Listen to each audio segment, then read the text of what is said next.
In 1998, a man named Long-Term Capital Management, run by two Nobel Prize winners in economics, lost $4.6 billion in less than 4 months.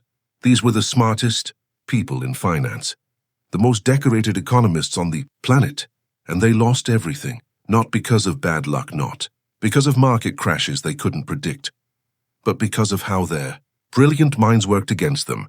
This is the story of why intelligence is sometimes the most dangerous thing you can have, and what it means for every decision you make today. Let's start with the most famous intelligence trap in history.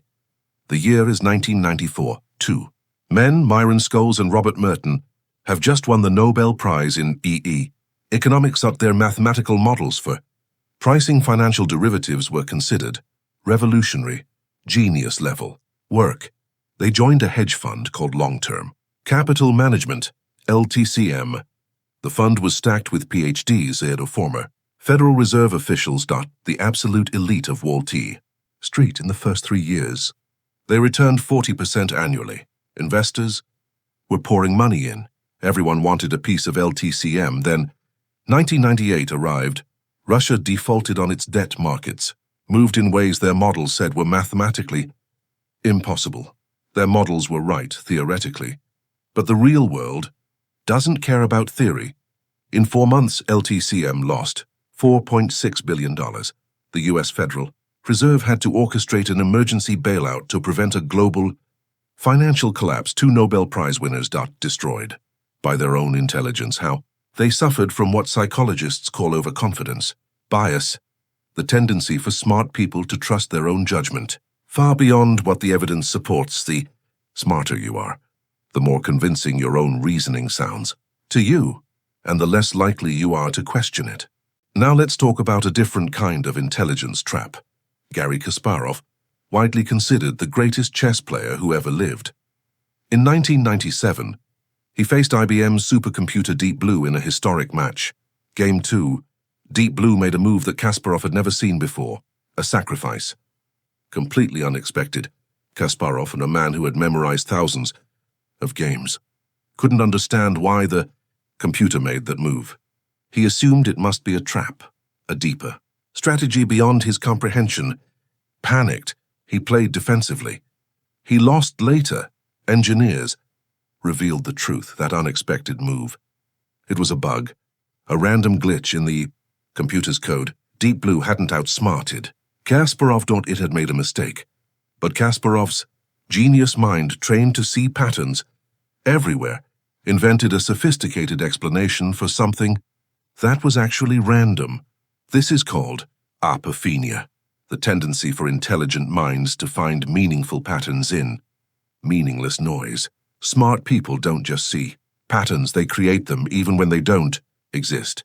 And once a smart person convinces themselves a pattern is real, they will defend it with everything they have. One more story, and this one hits closer to home. In the 1960s, a psychologist named Peter Wason created a simple test. He showed people 4 cards. Each card had a number on one side and a color on the other. The rule was simple. If a card has an even number, the other side must be red. He asked people to turn over the minimum number of cards to test if the rule was being followed. Most people got it wrong. But here's the fascinating part. The more educated the person, the more confidently wrong they were. PhD holders chose the wrong cards with more certainty than people with no college education. Wason called this confirmation bias, the tendency to search for information that confirms what you already believe rather than information that challenges it. And intelligence makes this worse because smart people are better at constructing arguments to support whatever they already think. They don't use their intelligence to find the truth. They use it to defend the conclusion they've already reached. Psychologists call this motivated reasoning. You aren't thinking harder. You're just winning arguments with yourself more convincingly. So why does this keep happening? Why do the smartest people make the worst decisions?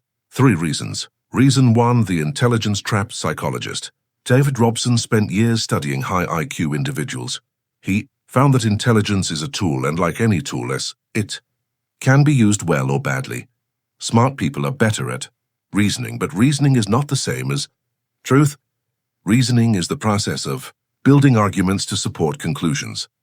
And smart people build better arguments, even for wrong conclusions. Reason 2. The Dunning-Kruger reversal. Everyone knows the Dunning-Kruger effect. Beginners think they know more than they do, but fewer people know the other side. True experts often underestimate how confusing their knowledge is to other people. They've forgotten what it's like not to know. This creates a dangerous blind spot. They assume everyone sees what they see, and when others don't, they assume the others are simply wrong. Reason 3. Emotional intelligence gap studies from Yale and Harvard show that high IQ and high EQ, emotional intelligence, are almost entirely separate. You can be a genius at logic and completely blind to how emotions, yours and others, are shaping every decision you make. LTCM's Nobel laureates had off-the-charts IQ, but their emotional need to be right, their identity as geniuses, made them unable to accept that their models could be wrong. Intelligence without self-awareness is a weapon pointed at yourself. So what can you do with this? Lesson 1. Actively seek people who disagree with you, not to argue, not to convince them, but to genuinely understand why a smart person sees things differently. The smartest investors in the world, Ray Dalio, Warren Buffett, both built systems specifically designed to challenge their own thinking. Dalio calls it radical transparency. Seek disagreement like a resource, because it is. Lesson 2. Separate your identity from your ideas. The reason smarty people can't admit mistakes isn't lack of intelligence. It's that their ideas have become part of who they are. When someone challenges their idea, their brain reads it as an attack on their identity. Practice saying these words out loud. I was wrong. Here's what I learned. The more you say it, the less threatening it feels. Lesson 3. Use checklists for important decisions. Surgeons, some of the most intelligent people on earth, use checklists before every operation, not because they're forgetful, because they know that even brilliant minds make predictable errors under pressure and familiarity. Write down your assumptions before making big decisions. Then actively try to prove them wrong. If you can't, you're probably right. If you can, you just saved yourself from an intelligence trap. Intelligence is one of the greatest gifts a human being can have, but it comes with a shadow. The smarter you are, the better you are at being wrong in ways that feel completely right. LTCM's Nobel laureates weren't stupid. Kasparov wasn't careless. Wason's PhD holders weren't ignorant. They were all brilliant people defeated by the very thing that made them exceptional. The antidote isn't to be less intelligent, it's to be more aware that your brain constructs reality and it doesn't simply record it, aware that confidence is not the same as correctness, aware that the most dangerous thought any smart person can have is, I already know the answer. If this story made you question how you think, share it with the smartest person you know they need it most. Subscribe to MindShadow for a new psychology story every week and tell me in the comments, what's the smartest mistake you've ever made? I'll see you in the next one.